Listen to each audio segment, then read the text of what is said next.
Hello everyone, welcome to my channel. आज की video में मैं आप लोगों के साथ एक इन्फॉर्मेशन शेयर करना चाहूँगी, जिसमें मैं आपको बताना चाहती हूँ कि गवर्नमेंट की मिनिस्ट्री, हेल्थ मिनिस्ट्री, चिकित्सा स्वास्थ्य और परिवार कल्याण विभाग ने जो होम क्वारंटाइन पेशेंट हैं कोरोना की, उनके लिए एक गाइडलाइन बुक रिलीज़ की है, जो कोविड पेशेंट के लिए गाइडलाइन है होम आइसोलेशन के लिए। इसमें उन्होंने सभी पॉइंट्स को डिस्क्राइब किया है कि किस तरीके से आप अगर होम आइसोलेटेड हैं तो आपको क्या क्या चीज़ें फॉलो करनी है और आप क्या अपनी उस रूटीन में करें। जैसा कि अभी हमें पता है कोरोना के पेशेंट्स तो बढ़ते जा रहे हैं, बट उसकी सीवियरिटी बहुत कम है, क्योंकि मोस्टली हमने देखा है कि पेशेंट एसिम्प्टोमेटिक हैं या सिर्फ सिंपल पायरेक्सिया बुखार की वजह से भी अगर जब वो टेस्ट करवाते हैं तो उनका रिजल्ट पॉजिटिव आता है और वो माइल्ड एंड मॉडरेट कंडीशन के अंदर होते हैं। अब इनको क्योंकि सीवियर पेशेंट्स भी हैं और उन सभी को हॉस्पिटलाइज्ड किया जाता है, बट सभी पेशेंट जो माइल्ड मॉडरेट सिम्टम्स के हैं उनको भी अगर हॉस्पिटलाइज्ड कर दिया जाए सीवियर पेशेंट्स के साथ, तो हो सकता है कि उनकी जो सीवियरिटी बढ़ जाए और मेंटली भी वो इससे अफेक्टेड हो रहे हैं। तो गवर्नमेंट ने एक ऐसा सॉल्यूशन निकाला है जिसमें कोविड पेशेंट्स जिनके माइल्ड एंड मॉडरेट सिम्टम्स हैं, उनकी कंडीशन इतनी सीवियर नहीं है और जिनको होम आइसोलेट किया जा सकता है, उनको होम आइसोलेशन का ही प्रावधान किया है। तो उसकी रिगार्डिंग उन्होंने हम लोगों के लिए और कोविड पेशेंट्स के लिए एक गाइडलाइन रिलीज़ की है। उस बुकलेट के अंदर उन्होंने पूरा इन्फॉर्मेशन दिया है, जिसमें वो 3 स्टेप्स के अंदर ये फॉलो होगा कि आपको होम आइसोलेशन की करना है या नहीं करना है, और करते हैं तो किस तरीके से। तो पहले चरण में जैसे उन्होंने बताया कि आपको हेल्थ टीम आएगी और एग्जामिनेशन करेगी, और एग्जामिनेशन करने के बाद वो डिसाइड करेंगे कि whether you are going for a home quarantization और हॉस्पिटलाइजेशन। तो उसके अकॉर्डिंग ये किया जाएगा। और सेकेंड स्टेप के अंदर अगर आप होम आइसोलेट होते हैं तो आपको मेडिकल टीम के थ्रू कॉल आएगा। उस कॉल के अंदर आपको सभी इंफॉर्मेशंस आपको कॉल में समझाई जाएगी, दी जाएगी कि आपको किस तरीके से अपना 14 डेज का क्वारंटाइन पीरियड स्पेंड करना है। थर्ड स्टेप के अंदर अगर आप 14 डेज क्वारंटाइन में हैं और आपको लास्ट 10 डेज के अंदर कोई बुखार नहीं हुआ है, कोई अदर तकलीफ नहीं हुई है, कुछ भी नहीं हुआ है, तो आपका होम आइसोलेशन ख़त्म किया जाएगा और ये इन्फॉर्मेशन वो आपको देंगे कि आपका होम आइसोलेशन अब स्टॉप होता है। ये 3 स्टेप उसमें है। दूसरा, जैसा कि अब इसमें आपको अपना फ़ोन नंबर, व्हाट्सअप नंबर दें, सबसे अच्छा व्हाट्सअप नंबर दें और अपना फ़ोन एग्जैक्ट दें कि जिससे डायरेक्ट आपसे कांटेक्ट किया जा सके। इस गाइडलाइन बुक के अंदर उन्होंने ये भी बताया है कि आप होम आइसोलेट होते हैं तो ये आपकी जिम्मेदारी बनती है कि आप अपने घर के अन्य सदस्यों से सुरक्षित स्थान पर रहें। एक ऐसा ऑक्सीजनेटेड मीन्स हवादार ऐसा रूम रखें और एक अटैच लेट बाथ हो, जिसमें ऐसी एक रूम और अटैच लेट बाथ को सेपरेटली कोविड पेशेंट के लिए रखें। उन्हें उसी के अंदर 14 डेज को स्पेंड करना होता है, क्योंकि आप अगर अपने बाकी घर वालों के कांटेक्ट में आते हैं जो कि कोविड पॉजिटिव नहीं है, तो उनके कोविड पॉजिटिव होने के चांसेस रह सकते हैं। इसलिए आपको ये ध्यान रखना है कि आपका रूम सेपरेट हो और आपका लेट बाथ भी सेपरेट हो। और जिनका अगर ऐसा है कि पॉसिबल नहीं है सेपरेट रहना, तो वो कोविड सेंटर में भी आइसोलेट हो सकते हैं। इसी बुकलेट के अंदर उन्होंने बताया है कि जब आप होम आइसोलेट रहते हैं तो आपको दिन में 2 बार अपना टेम्परेचर, पल्स, रेस्पिरेशन और ऑक्सीजन पल्स ऑक्सीमीटर से चेक करना है। और अगर आपका टेम्परेचर 100 से अबव है, पल्स रेट 100 पर मीटर से अबव है और आपका ऑक्सीजन सेचुरेशन 94 से कम है, 94% से कम है, तो आप अपनी हेल्थ टीम को इन्फॉर्म करें। और अगर साथ ही साथ आपको कोई ऐसी प्रॉब्लम हो रही है जैसे छाती में दर्द होना, सांस में तकलीफ होना, या आपका टेम्परेचर अनकंट्रोल्ड रह रहा है, तो आप हेल्थ टीम को कांटेक्ट करें और आगे फर्दर वो देखेंगे कि आपको होम आइसोलेशन कंटिन्यू करना है और या फिर आपको हॉस्पिटलाइज करना है। इसी में उन्होंने एलोपैथी की पैरासीटामोल जब भी आपको बुखार हो तो लेने का एक प्रावधान बताया है। विटामिन सी आपको दिन में 2 बार लेनी है और जिंक टैबलेट आपको दिन में 1 बार लेनी है। और सबसे अच्छी बात अभी इसमें ये देखी हमने कि फर्स्ट टाइम गवर्नमेंट ने होम्योपैथिक मेडिसिन को Like and share the video. Subscribe to my channel and press the bell icon to never miss any update. Booklet के अंदर जैसा मैंने बताया, इन्होंने होम्योपैथिक मेडिसिन को भी इन्वॉल्व किया है गवर्नमेंट ने फर्स्ट टाइम, और उसके अंदर उन्होंने कुछ 5 ऐसी मेडिसिन को बताया है जो कि already 1200 near by 1200 Covid patients को बिल्कुल ठीक कर दिया है। और ये किया है डॉक्टर अनिल ने, जिन्होंने अभी तक टोटल 1200 पेशेंट्स को ठीक किया। और जिन मेडिसिन को यूज़ करके उन्होंने ठीक किया, उन मेडिसिन को गवर्नमेंट ने इस बुकलेट के अंदर शामिल किया, और उनके अकॉर्डिंग उन्होंने इसी चीज़ का हम सभी होम्योपैथ्स के लिए एक जूम मीटिंग भी कंडक्ट की है, जिसमें डॉक्टर अनिल ने हमें ये सब बताया कि उन्होंने कौन से पेशेंट्स पे कैसे सिम्टम्स थे, जिनके अकॉर्डिंग ये सिम्टोमेटिक ट्रीटमेंट इन मेडिसिन के थ्रू किया गया।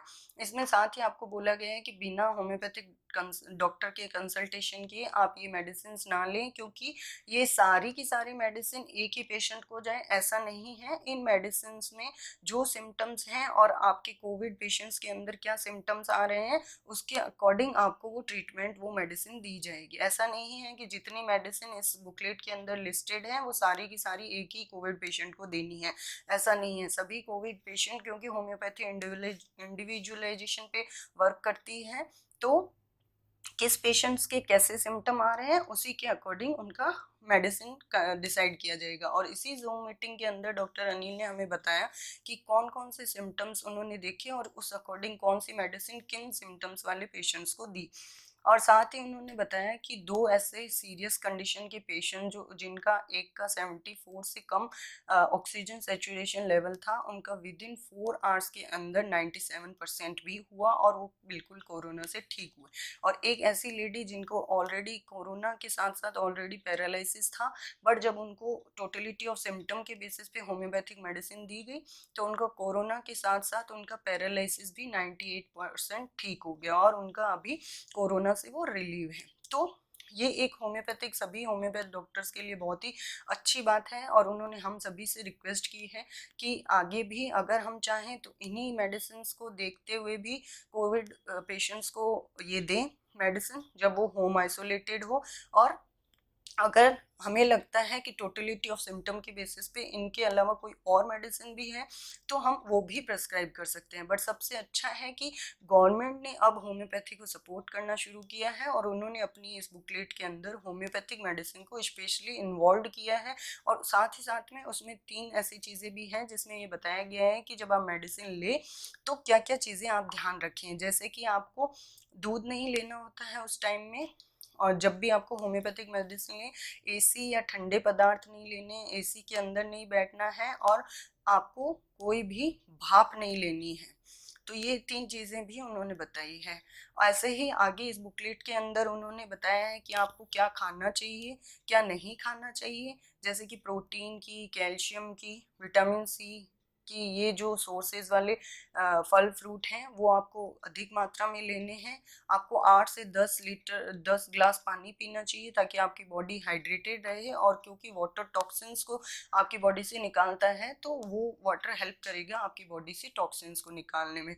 ऐसे ही आपको खाने के लिए मना किया गया है जो फैटी कोलेस्ट्रॉल वाली चीज़ें हैं, तली हुई बाहर की चीज़ें, इन सभी चीज़ों को मना किया गया है। जैसे इसी तरीके से नॉन वेज में भी उन्होंने गाइडलाइन दी है। साथ ही उन्होंने ये भी बताया है कि होम आइसोलेशन में आपको क्या क्या ऐसे और ध्यान रखने हैं। आपका अगर पड़ोसी कोई होम आइसोलेटेड है तो आपके एज अ पड़ोसी, एज अ नेबर, आपको क्या चीज़ें ध्यान में रखनी है, और आप कभी भी अपने कोविड पेशेंट्स के साथ इस तरीके से मिसबिहेव नहीं करें कि उसे कोरोना है, कोविड है, तो हमें उसे देखना ही नहीं है, उसके पास जाना ही नहीं है। ऐसा नहीं है। कोरोना में, जो मैंने पहले भी अपने पुराने वीडियोस में बहुत बार आप लोगों को ये क्लियर बताया है कि सोशल डिस्टेंसिंग क्यों बोला गया है। तो सोशल डिस्टेंसिंग में आपको मन की दूरी नहीं, शरीर की दूरी रखनी है। और कोविड पेशेंट्स ड्यूरिंग आइसोलेशन चाहें तो अपने फ़ोन से अपने रिश्तेदारों को कांटेक्ट कर सकते हैं, फ्रेंड्स को कांटेक्ट कर सकते हैं, टीवी, बुक्स वगैरह जो उनकी हॉबीज़ होती है उसको वो कंटिन्यू कर सकते हैं।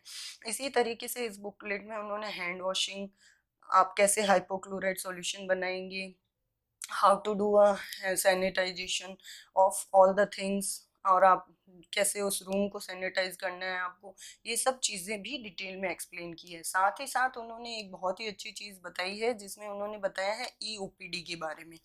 ई गवर्नमेंट ने ई-ओपीडी भी एक बनाई है जिसमें उन्होंने एक वेबसाइट दिया है, उसके अंदर आपको अपना मोबाइल नंबर रजिस्टर्ड करना है। उस मोबाइल के अंदर आपको नोटिफिकेशन मिलेगा और नोटिफिकेशन से आपका टोकन जनरेट होगा। उसके बाद आपको डॉक्टर से कांटेक्ट होगा और डॉक्टर आपको अकॉर्डिंग टू योर कंडीशन आपको प्रेस्क्रिप्शन रिलीज करेंगे। उस प्रेस्क्रिप्शन को आप चाहेंगे तो अपने साथ प्रिंट करके भी रख सकते हैं।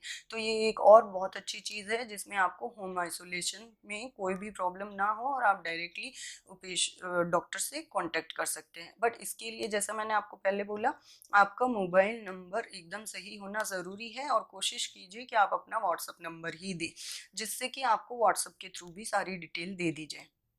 अब जैसा कि मैंने आपको बोला, उन्होंने जैसे ये एक हेल्पलाइन नंबर भी दिया है, उस हेल्पलाइन नंबर में भी आप कॉल करके अपनी स्थिति के बारे में उन्हें बता सकते हैं और उन डॉक्टर से कांटेक्ट कर सकते हैं। आपकी हेल्थ टीम जब आपके पास आए और या आपको कॉल करे तो आप प्लीज़ ज़रूर अपनी जो एक्चुअल कंडीशन है उसके बारे में ही बताएं। ऐसा ना करें कि कहीं वो आपको हॉस्पिटलाइज ना कर दे, इस चक्कर में आप उन्हें अपनी जो रियल सिचुएशन है वो ना बताएं। ऐसा नहीं करना है आपको। होम आइसोलेशन इसीलिए किया गया है क्योंकि कई अभी पेशेंट्स बहुत माइल्ड एंड मॉडरेट कंडीशन के अंदर आ रहे हैं और अगर उनको सीवियर के साथ रख दिया गया तो हो सकता है कि उनकी कंडीशन भी सीवियर हो सके, इसीलिए होम आइसोलेशन को अभी बोला गया है। तो आपको मेरा ये वीडियो कैसा लगा, आप प्लीज़ मुझे लाइक शेयर एंड कमेंट करके बताइएगा। और आपको इस गाइडलाइन के रिगार्डिंग कुछ बात करनी है या होम्योपैथिक मेडिसिन जो इसमें इनलिस्टेड है उनको किस तरीके से लेना है, किस पेशेंट्स के लिए लेना है, अगर आपके पड़ोस में या आपके घर में कोई कोविड पेशेंट है और आप वो मेडिसिन लेना चाहते हैं तो आप मुझे मेल कर सकते हैं। मेरे मेल आईडी नीचे डिस्प्ले है। आप मुझे मेरे इंस्टाग्राम आईडी पे भी फॉलो करके वहाँ पे मैसेज करके भी वो डिटेल ले सकते हैं। बट यस, और चाहें तो आप अपनी एरिया के नियर बाई होम्योपैथिक फिजिशियन के पास जाके उन मेडिसिन के साथ उनसे कंसल्ट कर सकते हैं और वो जो इनलिस्टेड मेडिसिन है और वो हो सकता है आपकी इस टोटलिटी ऑफ सिम्टम के बेसिस पे आपको बताएंगे कि कौन सी मेडिसिन आपके पेशेंट को देनी है और अगर इससे अदर कोई मेडिसिन देनी है तो वो भी वो आपको बताएंगे। आप अपना स्वयं का ट्रीटमेंट खुद ना करें, कोई भी मेडिसिन ऐसी बिना डॉक्टर कंसल्टेंसी के ना लें। तो थैंक यू सो मच। मैं आपको ये एक लेटेस्ट मेरे पास जानकारी थी जो मैंने आपके साथ शेयर की है। मेरे आगे पुराने वीडियोस में मैंने होम्योपैथी, कोरोना और कोरोना से आपको कैसे बचना है, क्या टेस्ट होता है, सैनिटाइज़र, हैंड वॉश, मास्क, सबके बारे में डिटेल में बताया है। तो आप मेरे पुराने वीडियोस को देख के वहाँ से भी जानकारी ले सकते हैं। Thank you so much.